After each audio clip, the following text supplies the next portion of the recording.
الحمد لله نحمده ونستعينه ونستغفره ونؤمن به ونتوكل عليه ونعوذ بالله من شرور أنفسنا ومن سيئات أعمالنا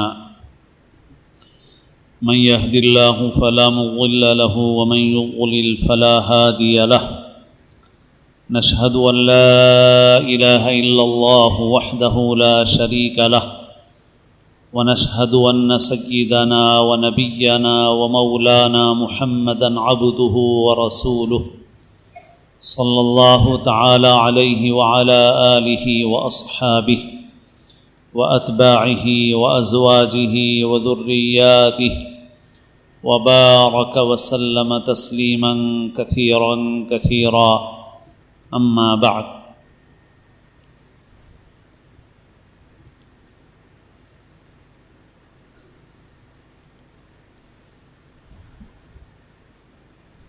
قابل احترام بزرگوں، عزیز دوستوں اور ساتھیوں،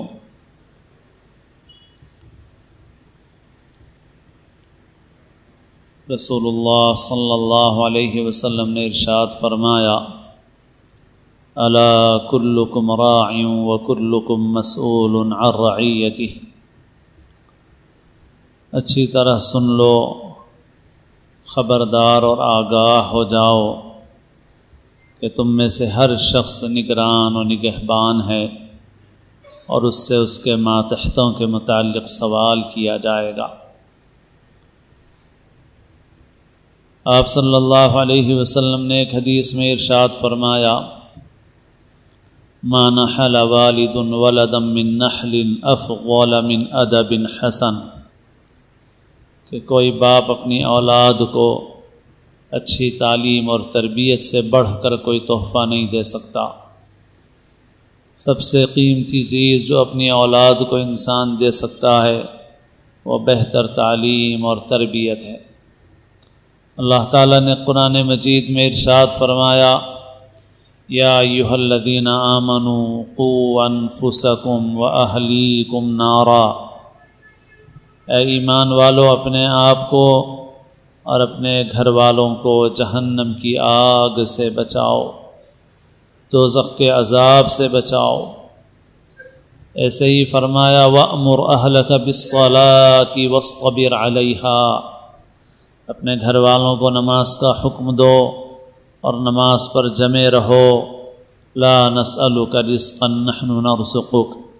ہم تم سے روزی نہیں مانگتے، روزی تو ہم تم کو دیتے ہیں۔ اپنے گھر والوں کی تعلیم اور تربیت، اپنی اولاد کی تعلیم اور تربیت کی بڑی ذمہ داری مسلمان کے اوپر ہے۔ اس کو اس کا اطمینان کرنا ضروری ہے کہ اس کی اولاد دین پر باقی رہے گی۔ اس معاملے میں غفلت سے جو نقصانات ہمارے سامنے آ رہے ہیں وہ کھلے ہوئے ہیں۔ اکثر خبریں نظر آتی ہیں، اس پر کچھ جذبات اور جذباتی رد عمل ظاہر کیے جاتے ہیں۔ مثلا کسی مسلمان لڑکی کا غیر مسلم سے رشتہ ہونا اور اسی قسم کے واقعات، لیکن غور کیا جائے کہ یہ واقعات کیوں پیش آئے تو ان میں سے بیشتر وہ ہیں جو ماں باپ کی غفلت اور لاپرواہی کی وجہ سے پیش آئے ہیں۔ انہوں نے اپنی اولاد کی تعلیم اور تربیت نہیں کی، انہوں نے نہیں سمجھا کہ ان کے اوپر ذمہ داری کیا ہے، اور سب سے بڑھ کر اپنی اولاد کو دین اور ایمان دینا ان کی ذمہ داری ہے۔ اس بات کو انہوں نے محسوس نہیں کیا، اس کے تقاضوں پر انہوں نے عمل نہیں کیا۔ گزشتہ چند دنوں میں کچھ ایسے رقے اور دعوت نامے واٹس ایپ وغیرہ پر آئے کہ جس میں باضابطہ ماں باپ ہی کی طرف سے اپنے بچوں کے رشتے غیروں کے ساتھ کیے جا رہے ہیں۔ تو جا کر معلوم کیا جاتا ہے تو پتہ یہی چلتا ہے کہ خود ان کا ذہن اس کے لیے تیار ہے۔ تو بتائیے کہ اس کا کیا علاج ہو سکتا ہے؟ فکر کرنے کی ضرورت ہے اپنے بچوں کی تعلیم اور تربیت کی، کہ ہمارے بچوں کو دین کا ضروری صحیح علم حاصل ہو۔ اسکولوں کی یہ جو تعلیم ہے، اس تعلیم میں نے ہمارے بچوں کو ایسا گھیر لیا ہے کہ ہمارے بچوں کے پاس دینی تعلیم کے لیے وقت نہیں ہے۔ ہمارے پڑوس کی ایک دو ریاستوں میں بعض وجوہات سے صورتحال ایسی ہے کہ اسکول شفٹ میں چلتے ہیں، مہاراشٹرا میں، گجرات میں، اور پہلی شفٹ میں مثلا صبح 6-7 بجے سے لے کے 12-1 بجے تک ایک اسکول چلتا ہے، پھر اسی بلڈنگ میں دوسرا اسکول چلتا ہے 12-1 بجے سے لے کے شام میں 5-6 بجے تک چلتا ہے۔ تو بچے دوسری شفٹ کے وقت میں خالی رہتے ہیں، تو وہ بچے مکتب میں آتے ہیں اور مکاتب میں 2 سے 2.5 گھنٹے وقت آسانی کے ساتھ دیتے ہیں بچے۔ جن بچوں کو 1 بجے سے شفٹ میں جانا اسکول کی، تو وہ ظہر سے پہلے مدرسہ آتے ہیں، 2-2.5 گھنٹے گزارتے ہیں،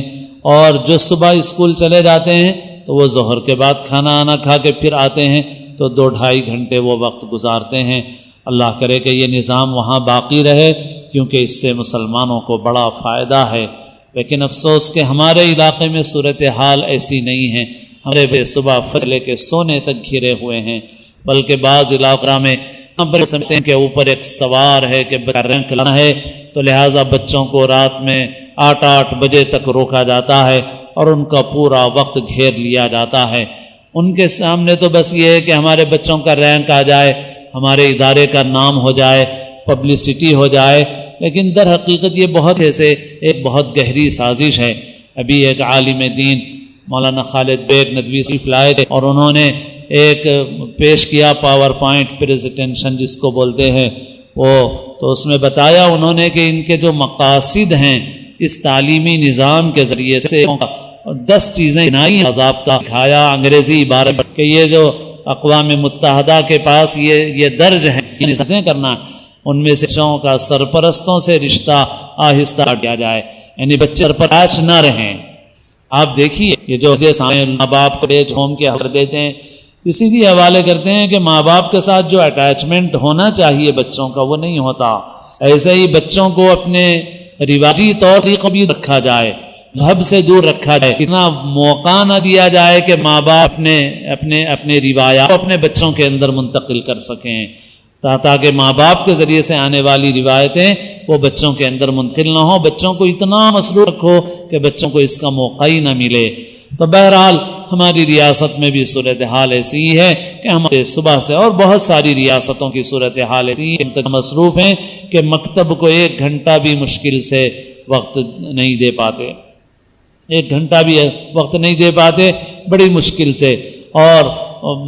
یہ بہت نقصان کی چیز ہے۔ ہم کو غور کرنا ہے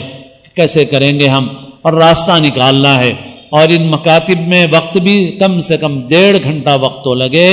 اور پابندی کے ساتھ لگے، اہتمام کے ساتھ لگے، کیونکہ بہت سے سرپرست اسکول کے لیے تو بڑا وقت لگاتے ہیں، اہتمام کرتے ہیں، لیکن مکتب کے لیے اہتمام نہیں کرتے، اپنے بچوں کا وقت نہیں لگاتے اس میں، بس آئے بچہ اور چلا جائے، آئے اور چلا جائے، تو ظاہر ہے کہ اس طرح سے تو تعلیم نہیں ہوتی۔ اور بہت سے لوگ ہمارے بچوں کی جلدی تعلیم ہو جائے، مکتب میں بھیجنے کے بجائے گھر میں پڑھانے کو ترجیح دیتے ہیں، لیکن صحیح بات جو ہے وہ یہ ہے کہ جو فائدہ تعلیم کے اعتبار سے، بہت سے سرپرست اسکول کے لیے تو بڑا وقت لگاتے ہیں، اہتمام کرتے ہیں، لیکن مکتب کے لیے اہتمام نہیں کرتے، اپنے بچوں کا وقت نہیں لگاتے اس میں، بس آئے بچہ اور چلا جائے، آئے اور چلا جائے، ظاہر ہے کہ اس طرح سے تو تعلیم نہیں ہوتی۔ اور بہت سے لوگ اس خیال سے کہ ہمارے بچوں کی جلدی تعلیم ہو جائے، مکتب میں بھیجنے کے بجائے گھر میں پڑھانے کو ترجیح دیتے ہیں، لیکن صحیح بات جو ہے وہ یہ ہے کہ جو فائدہ تعلیم کے اعتبار سے بچوں کو مکتب میں حاصل ہوتا ہے وہ گھر پہ پڑھانے والوں سے حاصل نہیں ہوتا ہے، عام طور پر الا ماشاء اللہ۔ اور ہوتا یہ ہے کہ لوگوں کو معیار کا اندازہ نہیں ہے کہ قرآن کیسا پڑھنا چاہیے، تو اسٹینڈرڈ کی کوئی پرواہ کیے بغیر وہ ناظرہ ختم کرانے میں خوش ہیں کہ جلدی ناظرہ ختم ہو، قرآن ختم ہو، گل پوشی کر لی جائے، دعوت دے دی جائے، تو صاحب قرآن ختم ہو گیا، بچے کا دور ہو گیا، بچے کی اتنے کیسا پڑھ رہا ہے قرآن شریف بچہ، تو قرآن شریف بچہ کو یا اردو میں یا تیلگو میں پڑھ رہا ہے، سمجھیے آپ۔ اگر مجھے انگریزی نہیں آتی اور میں انگریزی غلط تلفظ سے پڑھوں تو انگریزی جاننے والے بولیں گے کہ بھائی انگریزی ایسی نہیں پڑھی جاتی، ذرا پروننسیشن اپنا صحیح یہ ایسا پرونانسیشن نہیں ہے اس کا، اور قرآن مجید کا بھی تو پرونانسیشن ہے، عربی کا بھی تو تلفظ اور لہجہ ہے، اور بچہ کچھ نہیں پڑھ رہا ہے، اردو میں تیلگو میں پڑھ رہا ہے گیا اور پڑھا دیا اس کو جیسا تیسا اور قرآن ختم کر دیا۔ ہم کو سمجھنا چاہیے، زندگی میں ہر چیز میں ہم معیار کو سمجھتے ہیں، یہاں بھی ہم معیار کو سمجھیں، ایسا نادانی کا کام نہ کریں تو بچوں کو 2-3 سال لگ جائیں، 4 سال لگ جائیں، کیا کرنے کی بات، قرآن اچھا پڑھنا ہے، اعلیٰ درجے کا قرآن پڑھنا ہے، لہٰذا مکاتب میں جو فائدہ ہوتا ہے وہ گھروں پہ عموماً نہیں ہوتا۔ لیکن کچھ پہلو ہیں، دیکھیے خالی تقریریں مقصد نہیں ہیں، ہم کو ان باتوں کو سمجھنا ہے اور اس کے مطابق عمل کرنا ہے، اس کا امپلیمنٹ، اس کا نفاذ کرنا ہے معاشرے میں، تو ہم فائدہ حاصل کر سکیں گے۔ صورتحال یہ ہے کہ صاحب مکاتب میں پڑھانے والے عموماً جو ہیں وہ ان کی معاشی حالت زیادہ مضبوط نہیں ہے۔ آج مدرسوں میں جو تنخواہیں ملتی ہیں، اور وہ تنخواہیں اگر اچھی بھی تنخواہیں ہیں تو 10-12 ہزار کی تنخواہیں ہیں۔ آپ بتائیے کہ جس آدمی کا خاندان ہو وہ 10-12 ہزار میں اپنی ضروریات کیا پوری کر سکے گا؟ ان میں سے بعض تو ایسے ہیں کہ جن کے گھر کا کرایہ ہی 6-7-8 ہزار روپئے کرایے میں چلے جاتے ہیں، تو اب اگر کسی کی تنخواہ 6-7 ہزار کرایے نہیں دی تو 5 ہزار میں کیا گزارا کرے گا؟ تو ہوتا یہ ہے کہ یہ پڑھانے والے بھی مکتب میں پڑھانے کے بجائے گھر پہ پڑھانے کو ترجیح اس لیے دیتے ہیں کہ مکتب میں 1.5 گھنٹہ پڑھاؤ تو 2-2.5 ہزار روپئے ملتے ہیں، اور پھر وہ بھی 20-25 بچوں کے پیچھے مغز ماری کرنا پڑتا ہے، اور گھر پہ پڑھاؤ تو 1-2 بچوں کو پڑھا لو، آدھے گھنٹے میں ان کو 2,000 روپئے مل جاتے ہیں، اور پھر وہ بھی 20-25 بچوں کے پیچھے مغز ماری کرنا پڑتا ہے، اور گھر پہ پڑھاؤ تو 1-2 بچوں کو پڑھا لو، آدھے گھنٹے میں ان کو 2,000 روپئے مل جاتے ہیں۔ تو لہٰذا ہم کو حق نکالنا ہے اس کا، مکتب میں کچھ کمیاں ہیں تو ان کو دور کرنا ہے، بچوں کی تعداد مثلاً محدود کی جائے کہ 10-12 بچے ہوں، اور پھر ان کو مشاہرہ کی خدمت ان کی اتنی کی جائے کہ وہ اچھے طریقے سے پڑھا سکیں۔ مگر اس گروپ میں جو فائدہ ہوتا ہے یہ فائدہ گھر پہ پڑھانے سے اور اکیلے پڑھانے سے عام طور پہ نہیں ہوتا۔ پھر مکاتب کے اندر جو چیز توجہ کرنے کی ہے، کچھ دنوں پہلے سے میں بھی عرض کر رہا تھا یہ، اور ابھی مولانا خالد بیگ صاحب کی باتوں سے بھی مجھے تقریر پہنچی، چند دنوں سے میں عرض کر رہا تھا مکاتب کے جلسوں میں کہ قرآن پاک صحت اور تجوید سے پڑھنے کا کام یہ ہماری ترجیحات میں پہلے نمبر پہ ہے، لیکن موجودہ حالات میں بچوں کی ذہن سازی کا نام اس سے بھی مقدم ہے۔ بچوں کا ذہن بنایا جائے، مکتب میں آنے والے بچوں کا ان کا دینی اور ایمانی ذہن بنایا جائے، یہ بہت ضروری ہے۔ اب بچوں کو انہوں نے مثال کے طور پہ فرمایا کہ بچوں کو فرائض وضو ہٹائے جاتے ہیں، وضو کی سنتیں ہٹائی جاتی ہیں، مگر بچوں کو ان کا ذہن اس طرح بنانا ضروری ہے کہ بچوں میں وضو کا شوق پیدا ہو۔ مثلا بچوں کو سمجھایا جائے کہ وضو کرنے سے قیامت کے دن اعضائے وضو چمکیں گے۔ رسول اللہ صلی اللہ علیہ وسلم نے ارشاد فرمایا کہ میری امت کے جو مومنین ہیں ان کے وضو کے اعضاء قیامت کے دن چمک رہے ہوں گے، اور اس سے میں پہچانوں گا کہ یہ میری امت کے افراد ہیں، اور وضو کرنے سے خطائیں معاف ہوتی ہیں اور نیکیاں ملتی ہیں، اور وضو کے جو فوائد ہیں اور وہ بچوں کو سمجھائے جائیں، بتائے جائیں کہ جو ثواب ملتا ہے، خطائیں معاف ہوتی ہیں اور اعضائے وضو چمکتے ہیں، تاکہ بچے کے اندر وضو کا شوق پیدا ہو، اور اسی طرح اور چیزوں میں۔ اسی طرح سے آج ہمارے بچوں کے سامنے جو مکتب میں پڑھ رہے ہیں، ناظرہ قرآن پڑھ رہے ہیں، مگر ان کی زندگی میں جو آئیڈیل ہیں وہ افسوس ہے کہ نافرمان اور بدکار لوگ ان کی زندگی کا آئیڈیل بنے، اس لیے کہ اچھے لوگوں کا کوئی آئیڈیل ان کے سامنے آیا ہی نہیں ہے، اور ہم نے کوئی آئیڈیالوجی ان کے سامنے پیش کی ہی نہیں ہے، اور بچوں کے سامنے غلط چیزیں ہیں اور بہت بڑی مقدار میں ہیں، بہت بڑی مقدار میں ہیں۔ بچے ہمارے اسکول کی کتابوں میں پڑھ رہے ہیں تو بہت سی شخصیات ایسی ہیں جو ان کے دل اور دماغ میں ایک ہیرو کی طرح بیٹھ رہی ہیں، جن کو وہ اپنا آئیڈیل مان رہے ہیں خاموش طریقے سے، ویسا بننے کا جذبہ ان کے دل کے اندر پیدا ہو رہا ہے۔ پھر ایسے ہی ہماری جو فلمیں ہیں جو گھروں میں دیکھی جا رہی ہیں، جو ڈرامے ہیں، جو سیریل ہے، اور ٹی وی پر جو چیزیں آ رہی ہیں، اس کے ذریعے سے بھی بچے بہت سو کو اپنا آئیڈیل مان رہے ہیں اور آئیڈیل کی حیثیت سے قبول کر رہے ہیں۔ یہی وجہ ہے کہ ہم جو فیشن پرستی کے مظاہرے دیکھتے ہیں وہ اسی وجہ سے ہوتے ہیں کہ بچوں کے ذہن میں ہم کو ایک آئیڈیل کے طور پہ قبول کر لیا، لہٰذا جس کو آئیڈیل کے طور پہ قبول کر لیا، اگر وہ ٹانگے سے اوپر پتلون پہنے تو یہ بھی پہن لیتے ہیں، وہ آدھی پیڑھی تک پہنے تو پہن لیتے ہیں، وہ گھٹنوں کے اوپر پہن لے تو پہن لیتے ہیں، وہ ننگے پھرنے تو وہ اگر داڑھی جو ہے صرف یہاں رکھیں گے تھوڑی سی نیچے والے ہونٹ کے نیچے 1 انچ کی داڑھی رکھیں گے تو یہ 1 انچ کی رکھ لیں گے، اور اگر وہ دونوں طرف سے داڑھی یہاں تک لے کے آئیں گے نیچے تک اور جو تھوڑی ہے اس کو صاف کر دیں گے تو یہ بھی ویسا ہی کر لیں گے، اور اگر وہ فرنچی قسم کی داڑھی رکھیں گے تو وہ یہ بھی وہی اسی انداز کی داڑھی رکھیں گے۔ تو کیوں ہے یہ؟ اس کا مرض کیا ہے؟ مرض یہ ہے کہ ان کے ذہن میں آپ سمجھ رہے ہیں تفریح ہے، تفریح نہیں ہے، یہ تفریح نہیں ہے، ان کے دل اور دماغ نے ان لوگوں کو ایک آئیڈیل کے طور پر قبول کر لیا ہے، اور جب ان کے دل و دماغ نے ان کو آئیڈیل تسلیم کر لیا تو آپ لاکھ کہتے رہیں وہ کریں گے وہ جو دیکھ رہے ہیں اپنے آئیڈیل۔ اب ہمارے بچوں کے سامنے انبیاء کی زندگی نہیں ہے، صحابہ کی زندگی نہیں ہے، نیک لوگوں کی زندگی نہیں ہے، اسلامی تاریخ کی اہم شخصیات کی زندگی نہیں ہے، تو ہم اپنے مطابق میں ان کو اس کی بھی فکر کرنے کی ضرورت ہے، اور ایسے لوگوں کے تیار ہونے کی بھی ضرورت ہے جو بچوں کو انبیاء کے قصے بچوں کے انداز میں سنائیں، اور صحابہ کے قصے سنائیں، اور اولیاء کے قصے سنائیں، تاکہ ان کا ایمان بنے، ان کا عقیدہ بنے، ان کی توحید مضبوط ہو۔ یہ کام کرنا بہت ضروری ہے۔ اس کے لیے سرپرستوں پر بھی ذمہ داری ہے، مکاتب چلانے والوں پر بھی ذمہ داری ہے، سرپرستوں کی ذمہ داری ہے کہ وہ ان مکاتب کو مضبوط کریں، اپنے بچوں کو بھیجیں، ان کو اہمیت دیں، ان کو معمولی نہ سمجھیں، ان کے لیے پورا وقت نکالیں، اور اپنا مال سب کرنا پڑے اپنا مال اس کے اوپر صرف کریں۔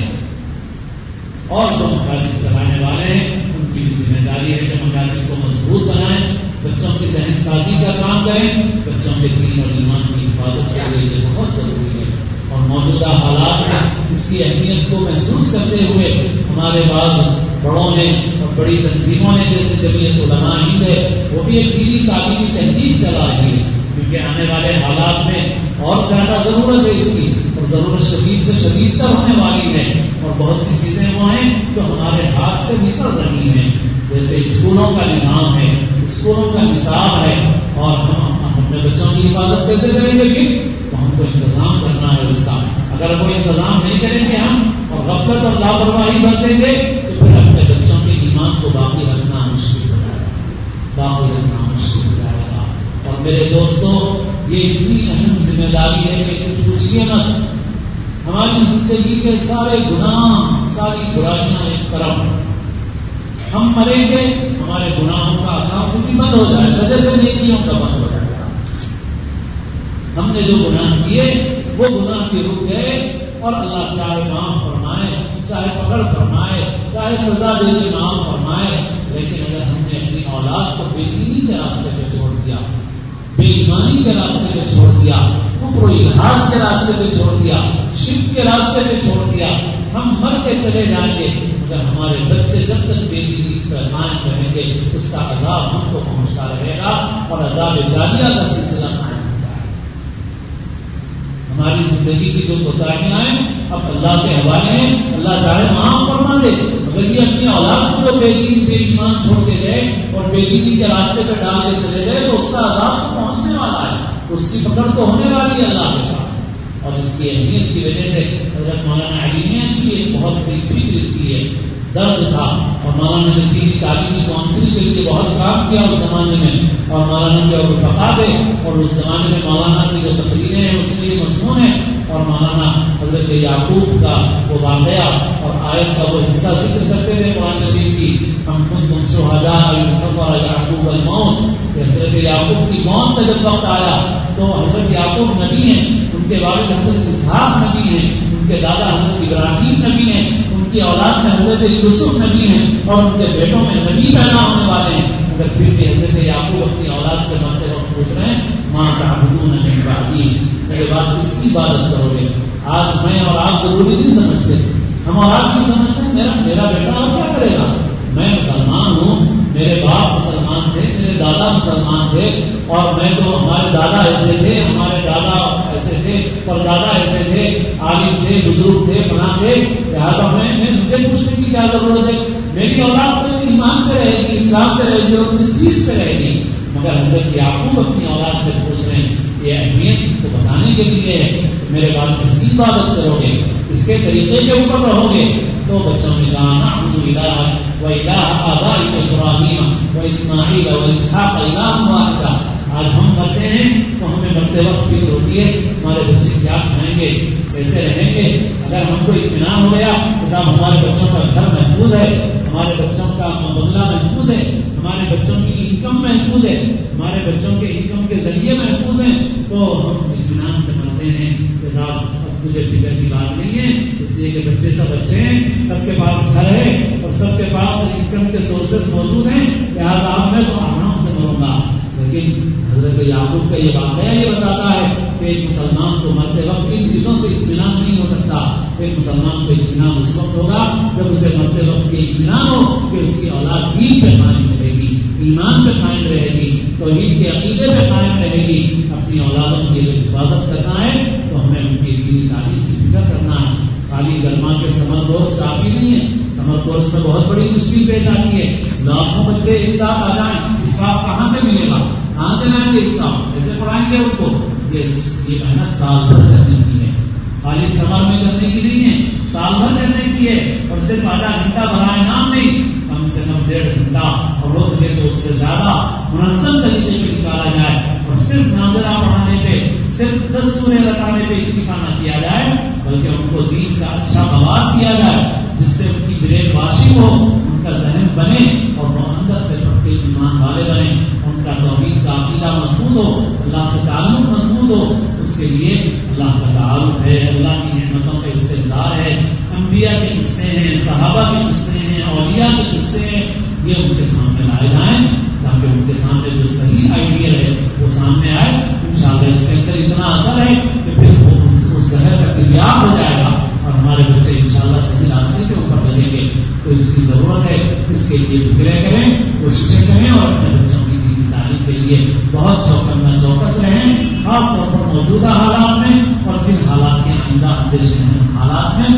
بہت شدید ضرورت اس طرف توجہ کرنے کی ہے. ایک طبقہ جو ماشاءاللہ دین سے کچھ تعلق رکھتا ہے, اہتمام کر رہا ہے, لیکن ایک بڑا طبقہ وہ ہے جو صرف دنیا کی فکروں میں مشغول ہے. ہم ان کی بھی فکر کریں اور فکر رکھنے والے اور مسائل رکھنے والے قربانیاں دیں, مقاصد قائم کریں, وہ چاہے غریبوں کے لیے ہوں چاہے امیروں کے لیے ہوں, اور پھر ہر مسلمان بچے کے متعلق فکر اور کوشش کی جائے اور اس نظام کو مضبوط کیا جائے. ایک بات اور جو اس وقت عرض کرنے کی ہے موجودہ حالات میں کہ بھائی ووٹ کا استعمال بھرپور طریقے سے کرنا ہے. ووٹ ایک امانت ہے, ایک گواہی ہے, ایک مشورہ ہے, اور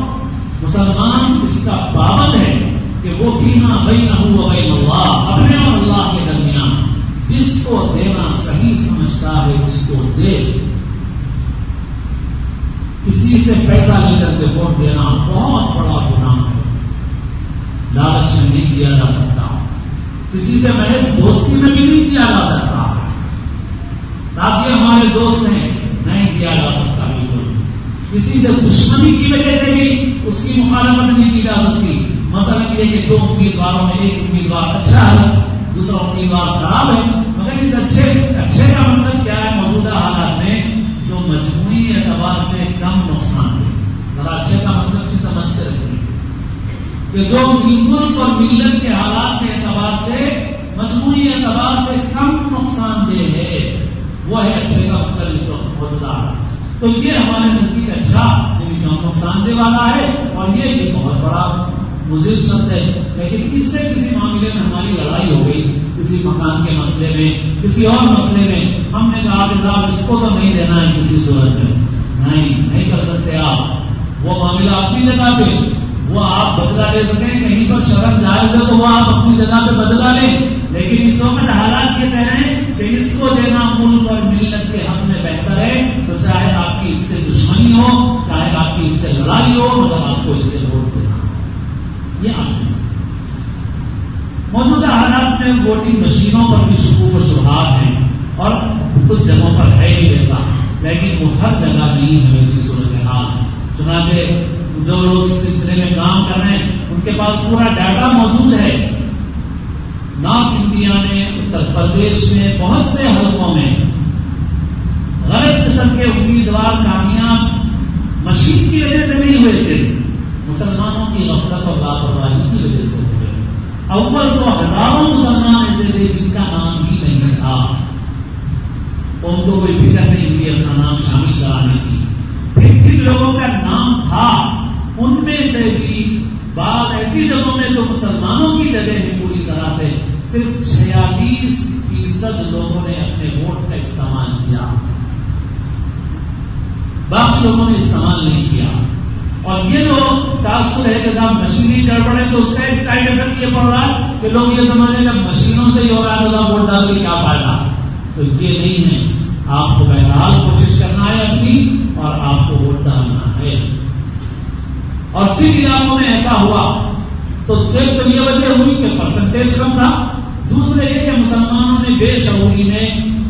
2 مسلمان امیدوار تھے اور مسلمانوں کے ووٹ تقسیم ہوئے۔ جو لوگ اس فیلڈ میں کام کر رہے ہیں ان کے پاس مکمل اعداد و شمار موجود ہیں کہ اگر یہ 2 باتیں نہ ہوتی تو دوسرا امیدوار کبھی کامیاب نہیں ہو سکتا تھا۔ مگر ایک بڑی وجہ مسلمانوں کے ووٹ کا استعمال نہ کرنا، اور دوسری بڑی وجہ مسلمانوں کا ووٹ کے استعمال کرنے میں شعور سے کام نہ لینا، اور 2 مسلمانوں میں ووٹ تقسیم ہو گئے، یا کہیں مسلمان نہیں ہیں، مسلمان ہو غیر مسلم ہو، 2 ایسے امیدواروں میں ووٹ تقسیم ہو گئے جو نسبتاً بہتر امیدوار تھے، مگر آ گیا بدتر قسم کا امیدوار، غلط قسم کا امیدوار وہ آ گیا۔ اس وجہ سے 100% ووٹ کا استعمال کرنا ہے، بڑوں کو، بچوں کو، جو بھی ووٹ ڈالنے کے قابل ہیں نوجوان۔ ابھی کسی نے بتایا کہ ووٹنگ کے دن بچوں کی، نوجوانوں کی ایک ٹیم جو ہے کرکٹ کھیلنے جا رہی ہے۔ کہاں جا رہے ہیں؟ صبح تو کرکٹ کے بعد کرکٹ کھیلنے جا رہے ہیں، ووٹ ڈالنا ہے۔ یہ بہت خطرناک بات ہے، یہ خطرناک بات ہے۔ آپ کو اپنے ووٹ کا نوجوانوں کو اور بڑوں کو، سب کو، عورتوں کو، مردوں کو اپنے ووٹ کا استعمال کرنا ہے، مکمل استعمال کرنا ہے۔ ملک اور ملت کے حالات اس وقت بہت نازک ہیں، اور خدا نہ خاصہ ہم نے غفلت برتی تو شدید نقصانات کا اندیشہ ہے، شدید نقصانات کا اندیشہ ہے۔ اس لیے اس بات پر خود بھی عمل کرنا ہے، دوسروں میں چلانا ہے، اور اپنے ناموں کو چیک کرنا ہے، اور 100% استعمال کرنا ہے۔ اور جیسے میں نے کہا، ووٹنگ ہونے تک اللہ سے دعا کرتے رہیے کہ اللہ جو صحیح ہے وہ میرے دل میں ڈالیے، میں ان کی وجہ سے یا ان کی وجہ سے نہیں دوں گا، کسی کے پیسے کی وجہ سے نہیں دوں گا، کسی سے دوستی کی وجہ سے نہیں دوں گا، کسی سے دشمنی کی وجہ سے اس کو چھوڑ دوں، ایسا بھی نہیں کروں گا۔ میں صرف اللہ کے لیے، ملک کی خیرخواہی میں، ملت کی خیرخواہی میں، مسلمانوں کی خیرخواہی میں اپنے ووٹ کا استعمال کروں گا۔ آپ اس نیت سے اللہ سے دعائیں مانگتے رہیے، اور آپ کا دل اور ضمیر جس کے مطابق ہے آپ اس کے حق میں اپنے ووٹ کا استعمال کیجیے۔ یہ آپ کی ذمہ داری ہے، اور اس ذمہ داری کو آپ ادا کر دیں گے تو آگے کا راستہ اللہ تعالیٰ کھولنے والے ہیں۔ ہمارے بس میں جتنا ہے اتنا کرنا ہماری ذمہ داری ہے۔ انشاءاللہ آئندہ بھی اللہ نے چاہا تو توجہ دلائی جائے گی، اس بات کا تہیہ کریں اور دوسروں کو بھی اس سے باخبر کریں۔ اللہ تعالیٰ اپنے فضل و کرم سے ہم سب کو صحیح سمجھ نصیب فرمائے، دین کا صحیح فہم نصیب